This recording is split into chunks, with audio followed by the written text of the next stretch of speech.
Hello, friends. Sorry I'm a little bit late. I am still learning how all of this YouTube streaming works. Yeah, it took me a second to figure out that I needed to go to my dashboard and do my thing. So here I am, and I'm just waiting to see who wants to join in. If nobody joins in by probably like 6:15, I may hop off because I have to run a meeting for work that I didn't realize I was going to have to run until this morning.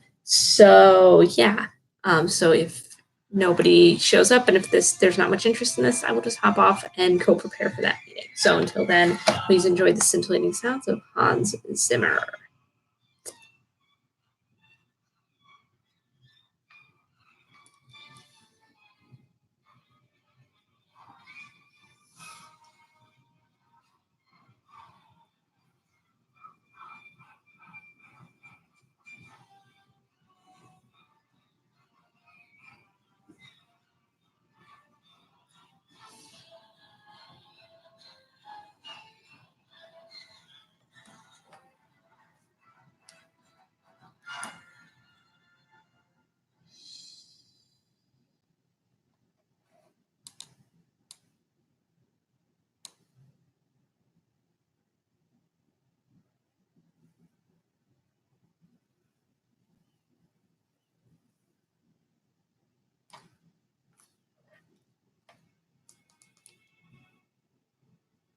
This is my playlist of sadness. No correlation to my current mood necessarily, but I love this playlist. I've been curating it for about 6 years.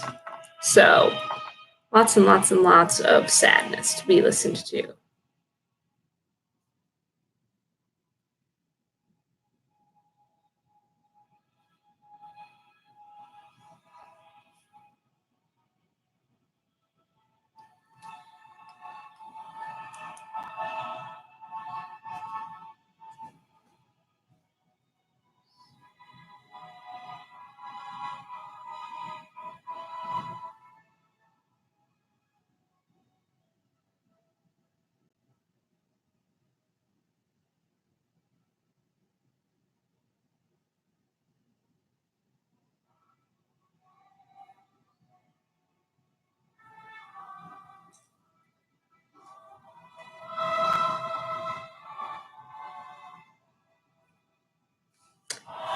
Hello, person who is signed on and gets to watch me just sit over here and text.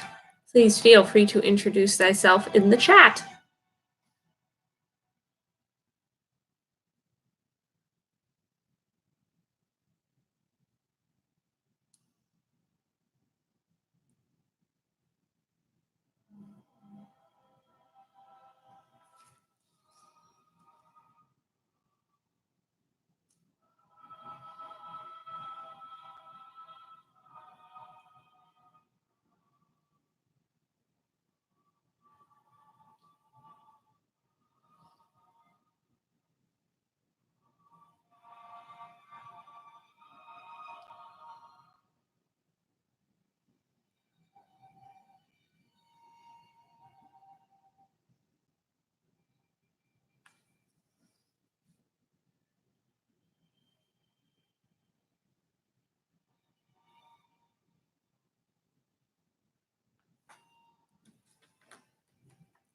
Hello. Thank you for dropping by.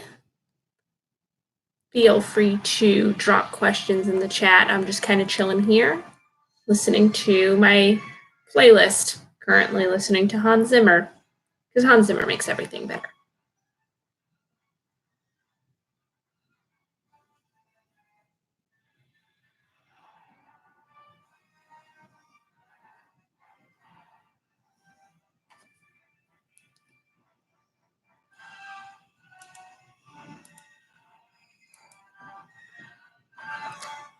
So I do have a few questions that were left for me by some lovely people on Instagram. So until I get some questions in the chat, I can just go through and answer the ones that I got on Instagram from friends who unfortunately couldn't make it today. So one of the top questions that I got for Darkwind is there a map? And the answer is yes. The answer is also you can see a corner of it over here because I have it hanging from my strand of lights. There is a map, and I'll actually be revealing it as kind of like a special Darkwind Wednesday toward the end of September. And yeah, it was made by Fantasy Map Inc., aka Richard, over on Instagram.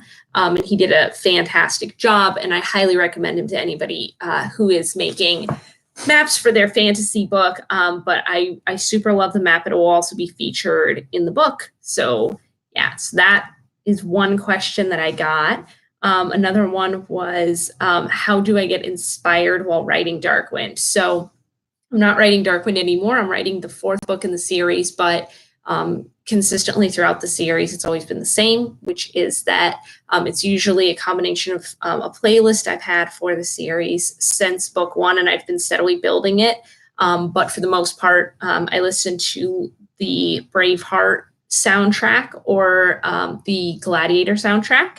And then a lot of times I'll look at my Pinterest boards ahead of time if I need to get in the mood to write a certain character, or I'll reread old scenes, especially because as the books go on, there are more point of views. And so in order to kind of keep the point of view voices clear in my head, I usually have to go back and reread segments to get into it, unless I start off with something like a line of dialogue already in my head. So the big thing's definitely music. I'm really visual, so aesthetics, pinboards, things like that, and then rereading past written scenes.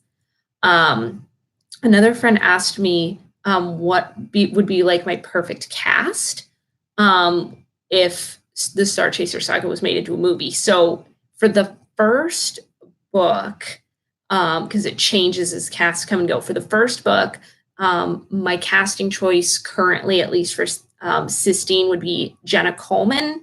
For my character Thorn, it would be Chris Hemsworth, because every movie needs Chris Hemsworth in it.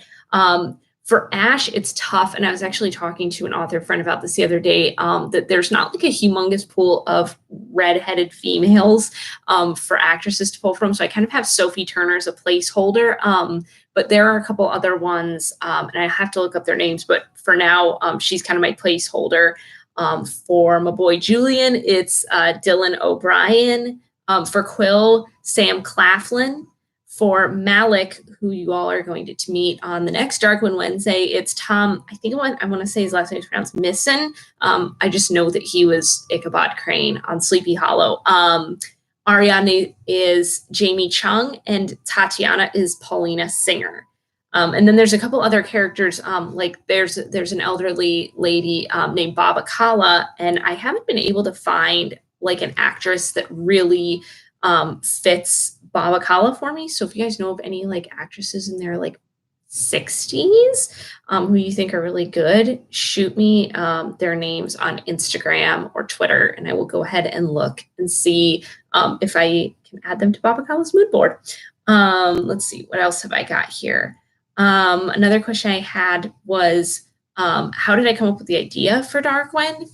And this one is kind of involved because originally Sistine's story was not Darkwind. Sistine was actually originally written as the daughter of some characters in another fantasy series that I wrote. And her story, when I first wrote it, was the 3rd trilogy in this series, which I don't even know if that series will ever be published. But the original version, I came up with it. Basically, it was just a continuation. And then I tried to write that back in like 2015, and it didn't go so well. So I scrapped the whole idea and kind of left Sistine on the shelf for a while. And then I got this flash of inspiration one day when I was at the gym, and I just wrote down this line that was Sistine goes to a foreign kingdom and meets a cranky prince. And that was literally the initial idea for Darkwind. And then it wasn't much of a story at that point. But then I listened to a song that a friend recommended to me, which I will talk about a little bit more in the next question. And I listened to this song, that my friend introduced me to, and it gave me this new idea for Sistine and the Cranky Prince and then Baba Kala. And so once I saw those three characters, I started to get more of an idea of Sistine going on a journey and all this stuff. But in the original version, it was still the third trilogy in a series, and the stakes weren't really high. There was really not a lot of danger and not a lot of exterior pressure for Sistine to go do what she was doing.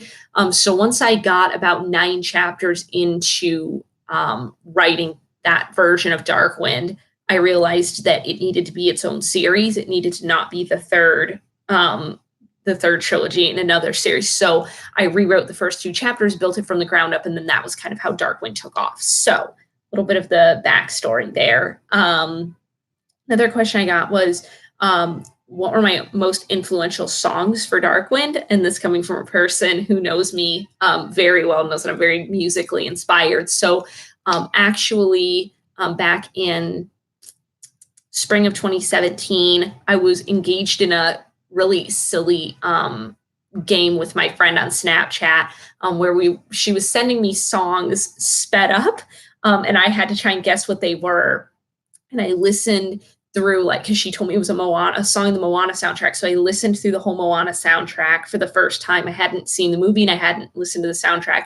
And the first time I heard I Am Moana, I very clearly saw a scene in my head of Baba Kala and Sistine, which happens in one of the later books. And as soon as I saw like that scene, that was when the whole story started to gel for me. So I would say that's probably the single most influential song for Darkwind. And then beyond that, in terms of solidifying Sistine's character further, Invincible by Kelly Clarkson was a huge, like, I listened to that song on repeat so much when I was first drafting the first book, because it really helped me lay out the plot structure and how Sistine's journey was going to go, and kind of like what the different facets of it were going to be. And I don't want to say too much about it because that would be spoilers. But yeah, so those 2 songs were huge.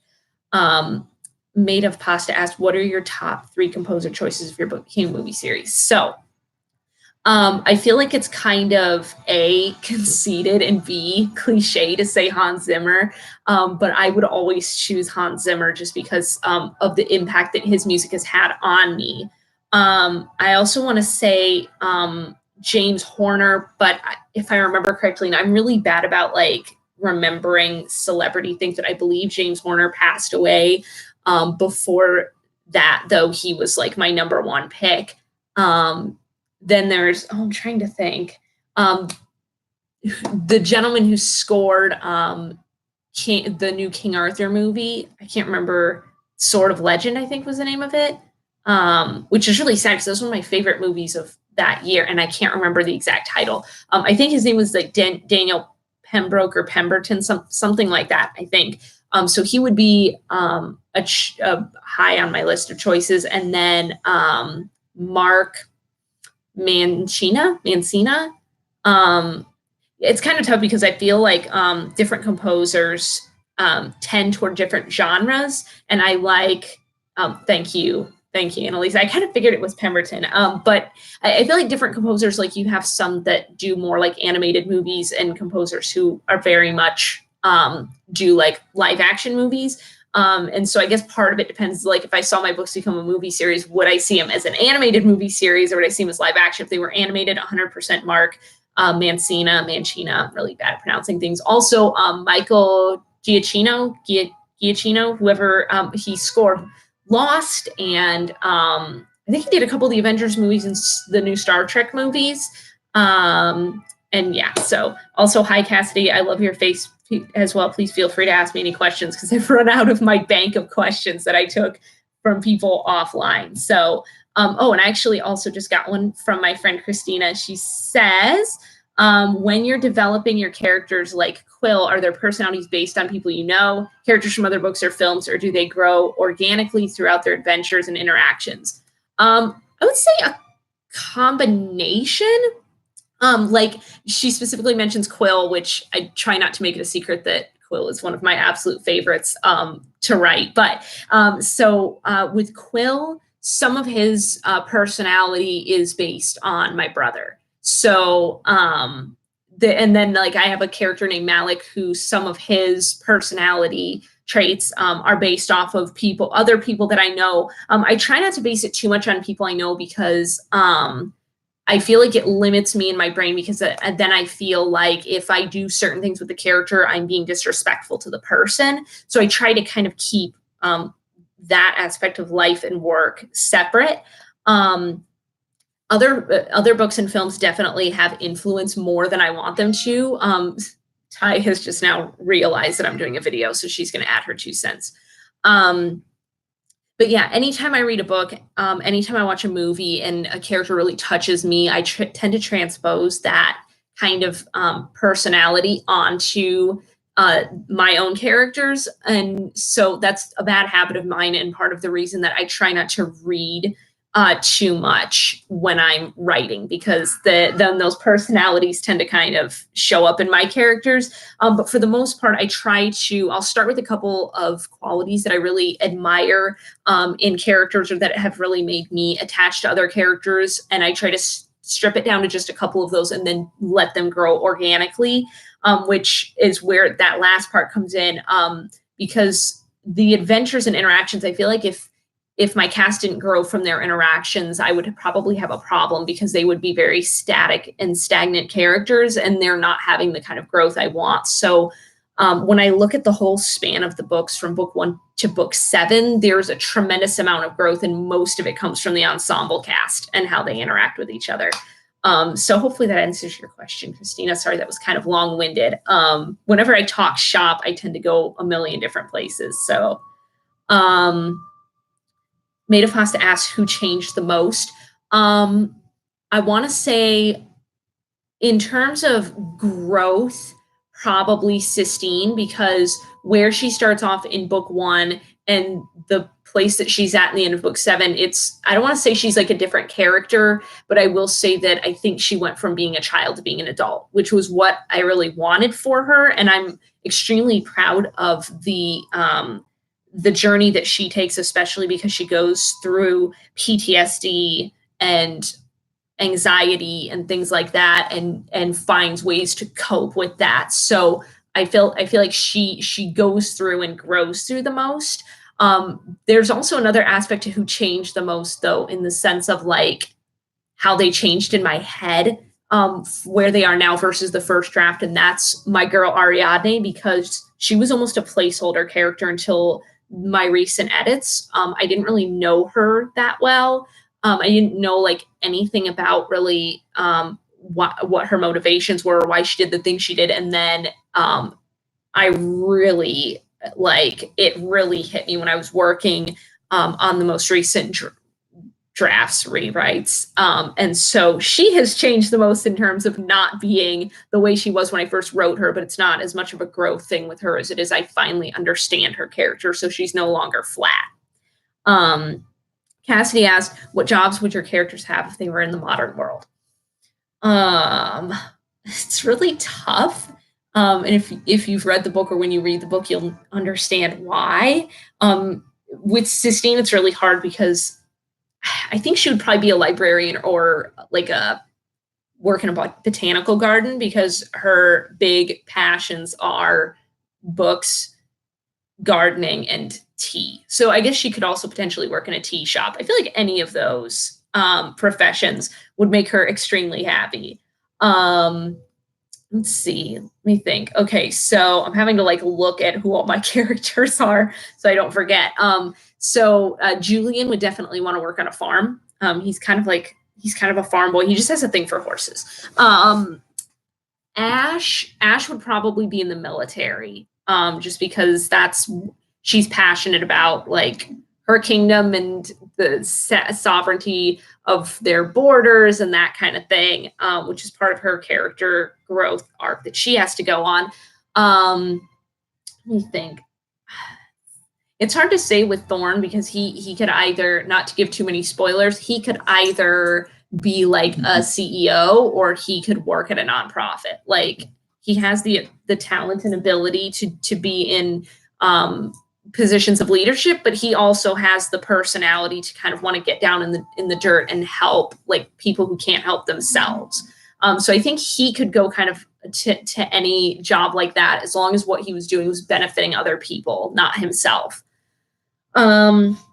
Tatiana.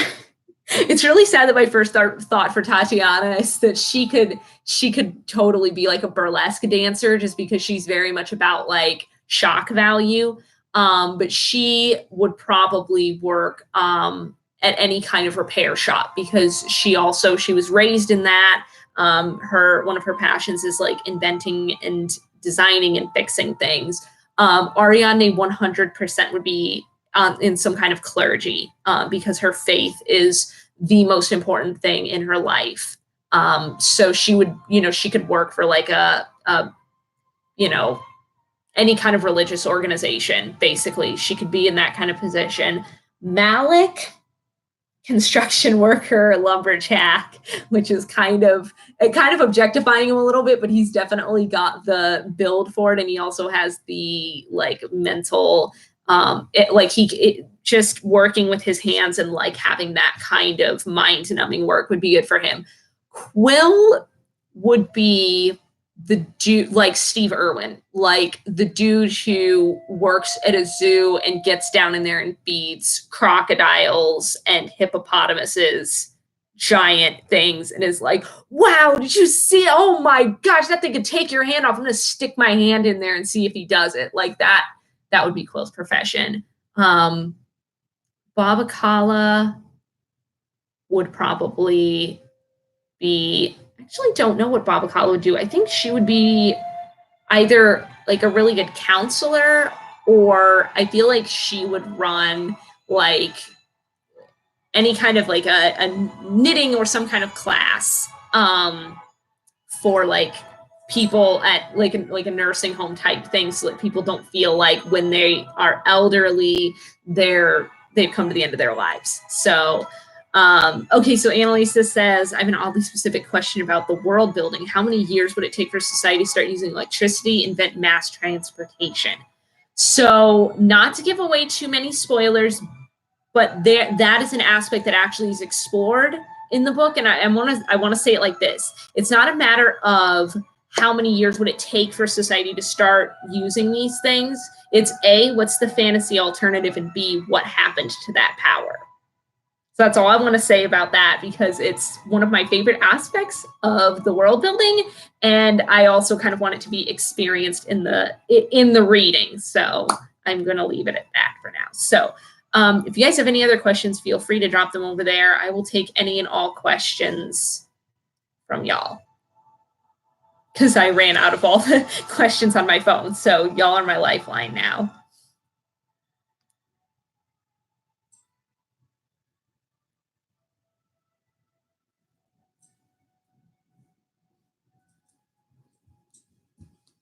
I wonder if the Jeopardy theme is on Spotify. No pressure or anything.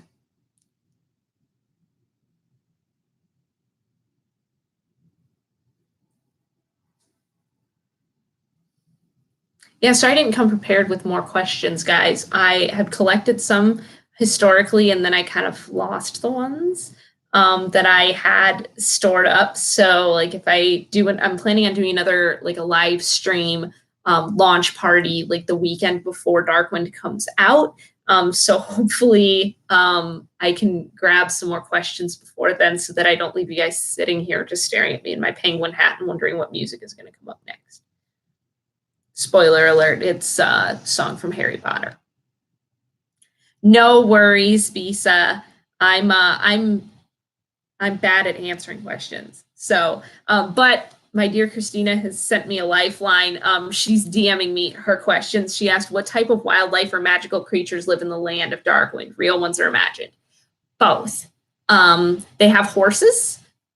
There is a raven who is extremely important to the cast and to me. But then there's also, there's creatures called viper wolves, which I still have nightmares about them.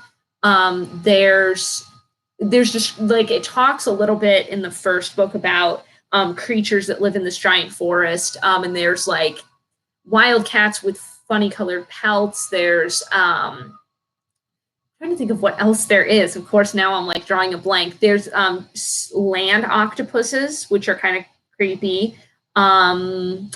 There's horses, just like normal horses. There's different kinds of wild cats. There's different kinds of like dogs. There's wolves, but they're like big wolves, and they come up later, which I'm very excited about because I like writing puppies. And there's dragons. I like the dragons. Dragons don't come in until later books, but to me personally, like I fully start getting into fantasy books when the dragons are introduced. So yeah, and then I'm trying to think in terms of, these aren't really wildlife, but there are kind of like woodland sprite creatures called Bisla, and they show up in a later book too.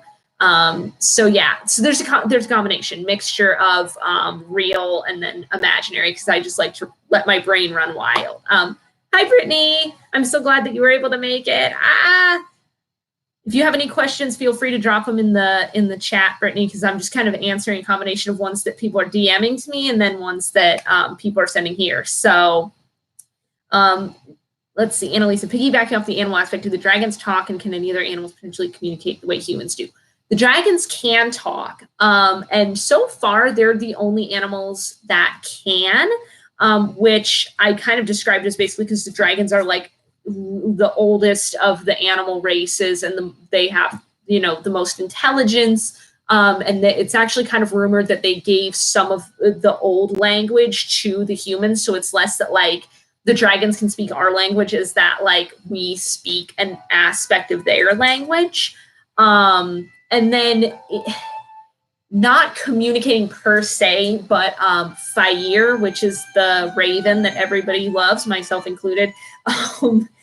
Fire has, I know ravens are smart, but Fire kind of has above level intelligence in the terms of what he can understand, which is kind of left up to the imagination whether he was trained that way or whether he's actually like, there's something else about him, which mild spoiler alert, since, you know, you guys made the effort to come here, I'm gonna give you a little spoiler, but Fire is based off of, in Norse mythology, which a lot of the basis for Star Chaser is like Nordic culture and Norse mythology. Odin had two ravens, and I'm really bad at pronouncing names, so I apologize for butchering these, but it's like something in Moonin. I forget the first one, but basically they represented, it's been so long since I did the research on this. I think it was truth and wisdom, I think was what it was. And so Fire is supposed to represent one side of that coin. And I believe, I think I picked him to be the wisdom side, if I remember correctly. Again, it's been a while, but that was a really good question, Visa. Thank you for asking. So yeah, any questions you guys got, no matter how crazy they are, if you think they're spoilery or whatever, just drop them in the comments and I will do my best with them. And I've got about 30 minutes. I have to leave at like no later than 7 because I have to run another meeting after this. So yeah, but I will do my best.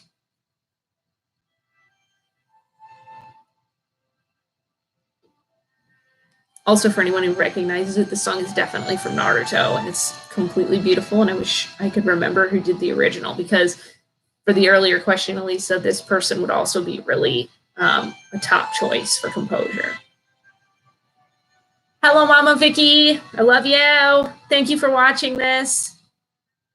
Also, if you have any questions, you can give them to me. I will answer them. I'm an open book. Brittany asked, is this a standalone or will there be a sequel? There will be 6 sequels. This is actually a 7-book series. And I actually, beyond that, have, I'm going to need to count, hang on, 1, 2, 3, at least 3 spin-off novellas as well. I don't do anything in small doses. So most of my series are actually 5 books or more. And this originally started off as 5 books. Then the 5th book ended on a note that was not a great note to end on, so I wrote a 6th one. And then because the 5th one came out at about 209,000 words, I split it into 2. So yeah, so there are 7 books and some spinoffs.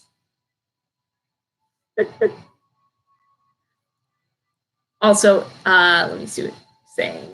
She doesn't have much context. All good. Brittany said, so have I written them all already? Yes and no. I drafted I'm a fast drafter, and I draft usually, at least the way I used to do it, I would draft all at once because I was afraid that if I stopped, I wouldn't start again.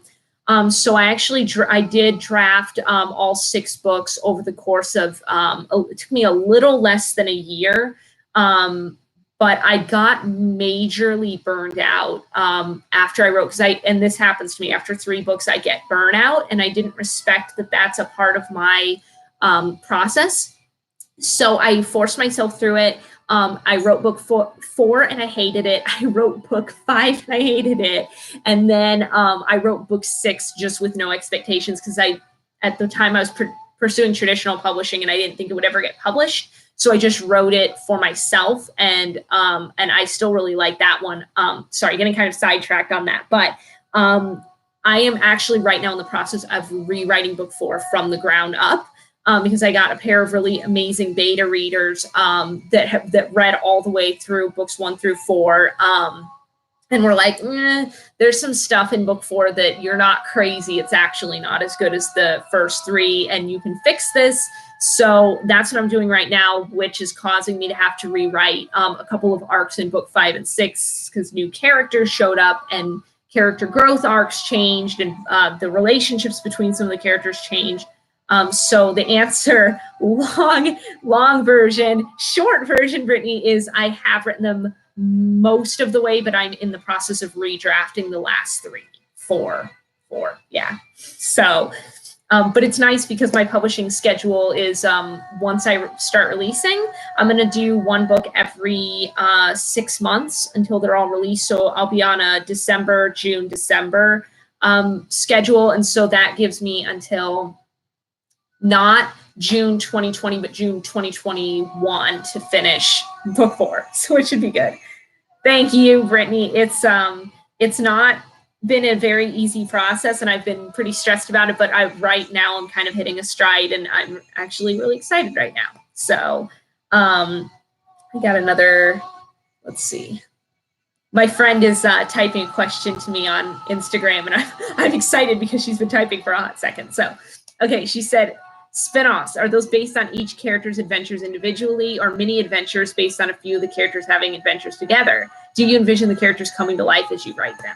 So that's actually 2 questions. So I'm going to split those. So, Ty is here to say hi if you see a little tail.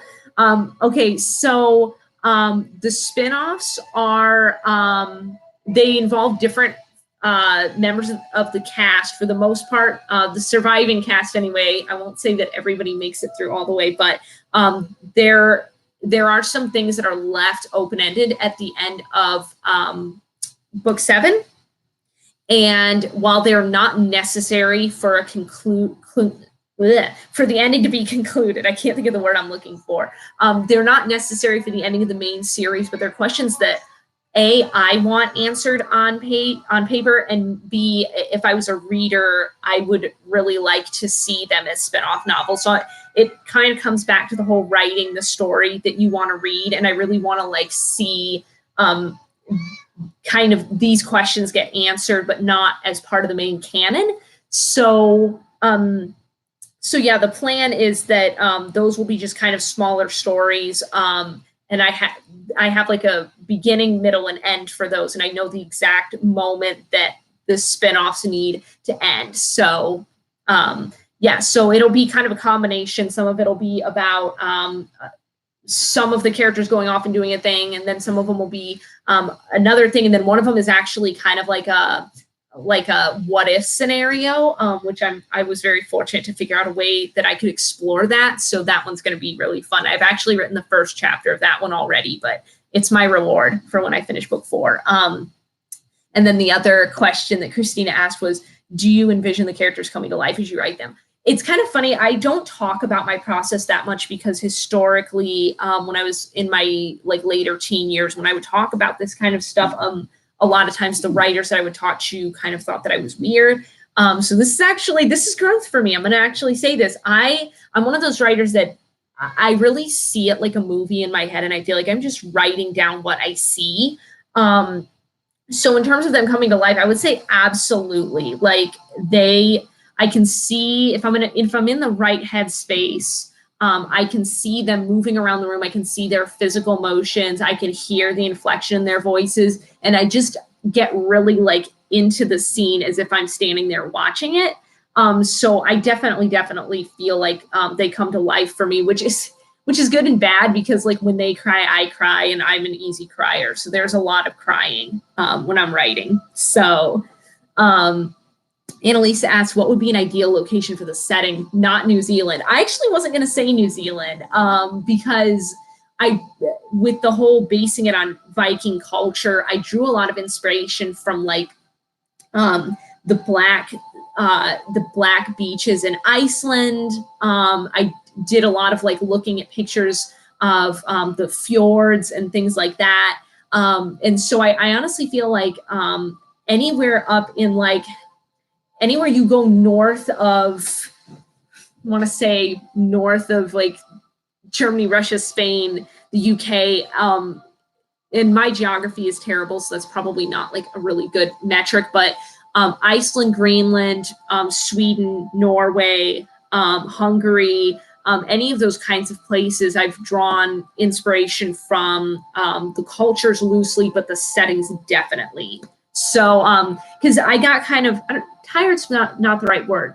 For me, I'd written a lot of stories that were based in kind of the British medieval culture, as people call it, or like the English medieval culture, where it's very Arthurian.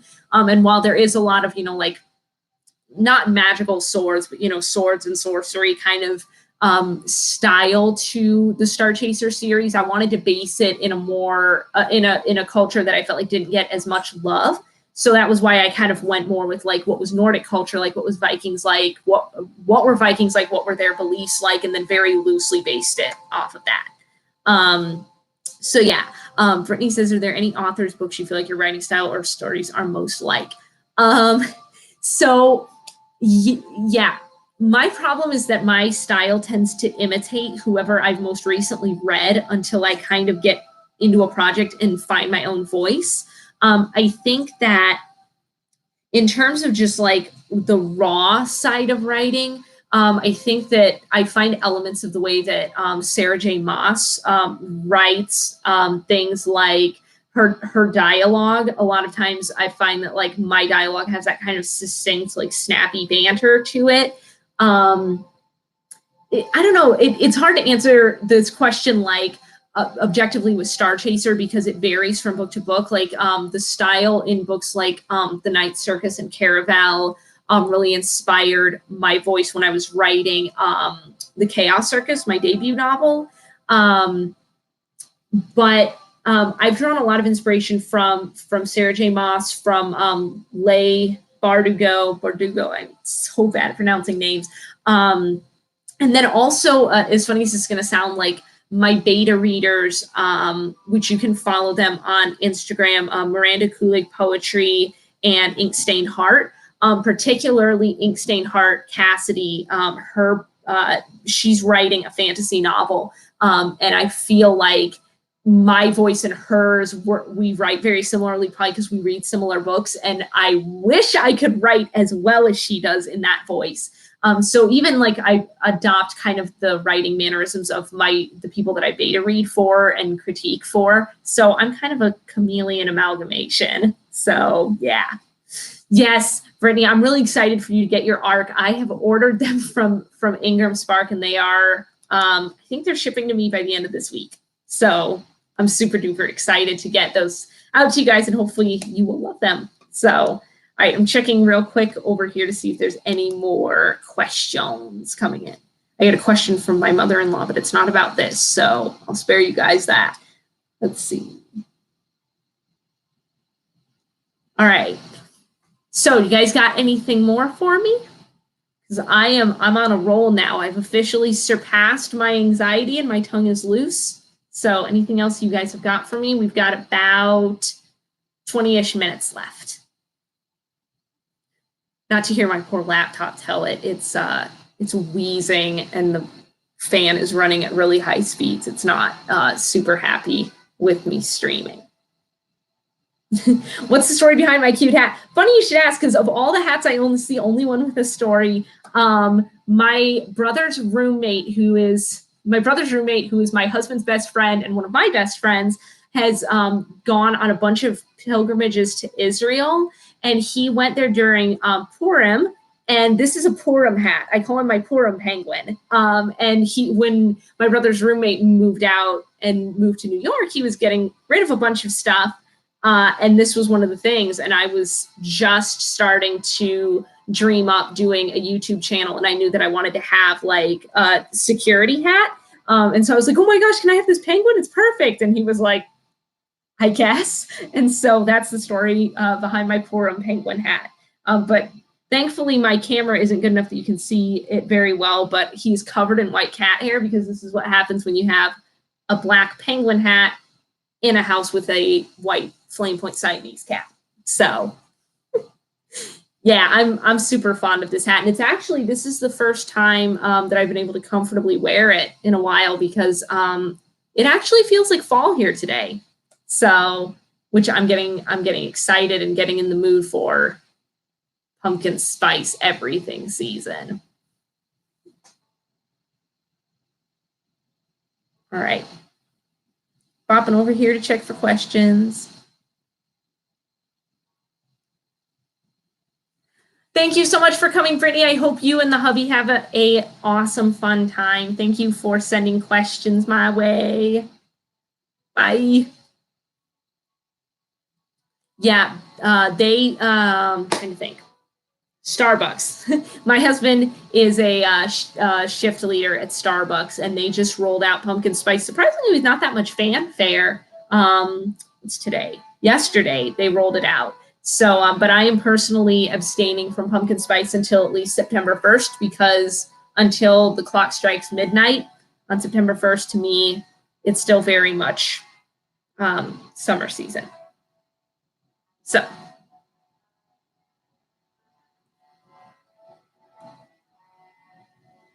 Checking for questions. Promise I'm not ignoring you guys while I surf the web. Or am I?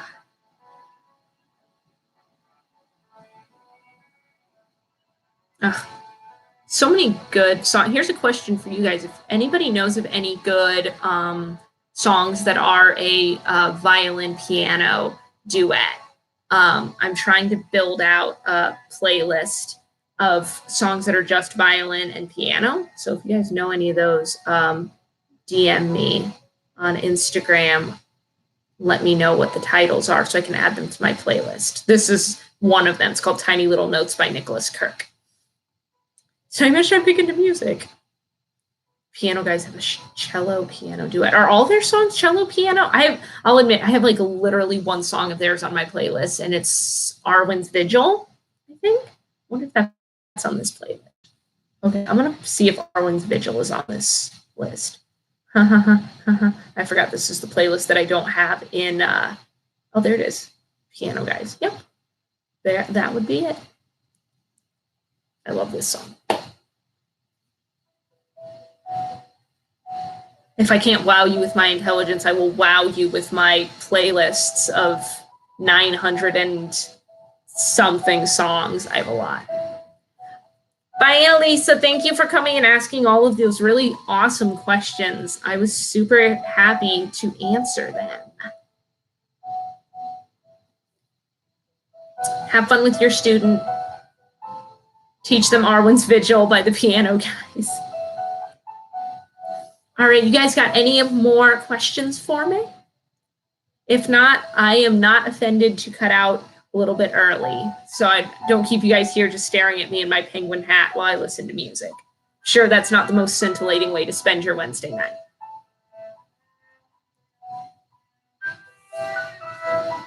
I got another question from Christina. She said, fun Darkwind Chaos Circus question. If you could transform your writing room or office into either Darkwind themed or Chaos Circus themed, which one would you pick, or a combo of both? That's a good question. I think probably I would want my office to be Darkwind themed, simply because I I spend more time working on Darkwind related things, so the inspiration would be there. But also as a individual, I am huge on I like really rustic stuff. You can't tell because my walls are totally white, but I really like kind of cozy settings. I usually have when I'm burning candles or I have my wax warmer, which I'm pointing over here because that's where my candles and wax warmer are. I'm usually have kind of like a smoky, like a sandalwood kind of smell, just that kind of I don't know, that atmosphere is really inspiring to me. Whereas the Chaos Circus is very bright and it's very sweet and it's kind of it's written to be overpowering. So in my head, the atmosphere is very overpowering. And I actually didn't cultivate a specific atmosphere when I wrote the Chaos Circus because it was to me so,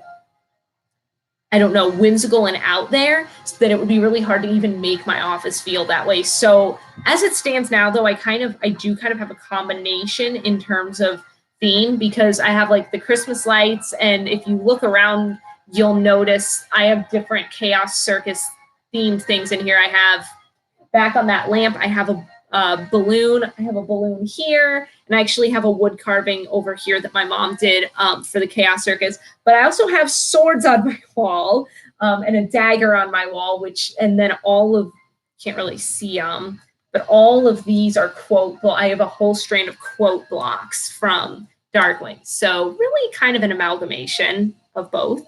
So,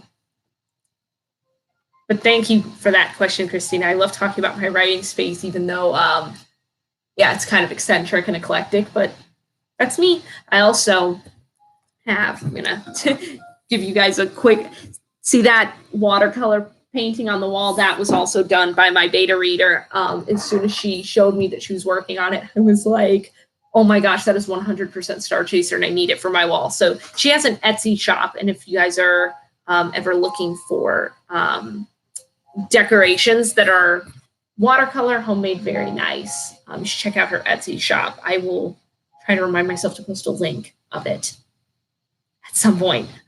My memory is not super great. So, all right. So I think I'm going to give it about 2 more minutes and then I'm going to end this session just because I'm realizing that I'm not 100% sure if my next meeting is at 7:30 or 7. And since I'm running it, I have to go prepare for it. So probably here at about 6:50 or 6:50-ish, which is in about 1 minute anyway, I'll cut off. So any last minute questions I will take. Otherwise, I'll just kind of wrap things up.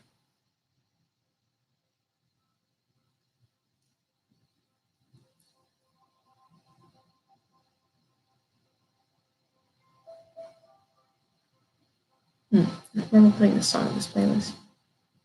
Oh, yes, I do.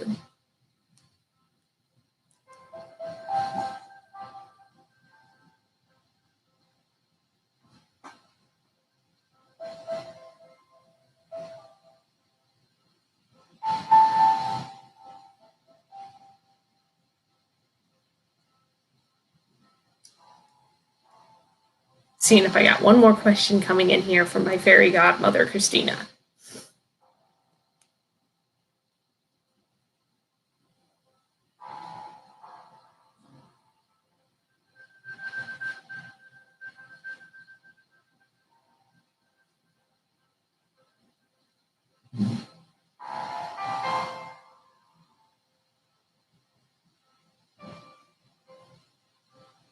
My poor dog. Sorry if you guys can hear him groaning and grunting in the background. He knows that it's about an hour till his dinner time, so he's a little bit restless. And hey, quit licking your paw like that. You're gonna give yourself sore paws again. I know you're bored. I know you want dinner. All right, so I'm just reading my last comment here from Christina. So she was just telling me, enjoyed the Q&A and congrats on your book. Thank you guys for everybody who came to this and everybody who might be watching it after the fact. Sorry, got off to a little bit of a slow start, but that's life. I'm going to try and do another one of these. I mentioned earlier, I'm going to do a launch party actually a little bit before the book comes out because I will actually be doing an in-person launch party at a coffee house in my town. So yeah, so I'll try to do a live Q&A, grab maybe some other authors, and we'll have a big party. We'll do something kind of like this and other things as well. So you're not just sitting there listening to me answer questions for an hour. So anyways, thank you guys for watching this. Thank you for being a part of this journey. I'm super blessed to be on it with all of you. And I'm just really thankful for everybody who's going along on it with me. So hope you guys have an absolutely wonderful day. I will see you all in the next video. Bye.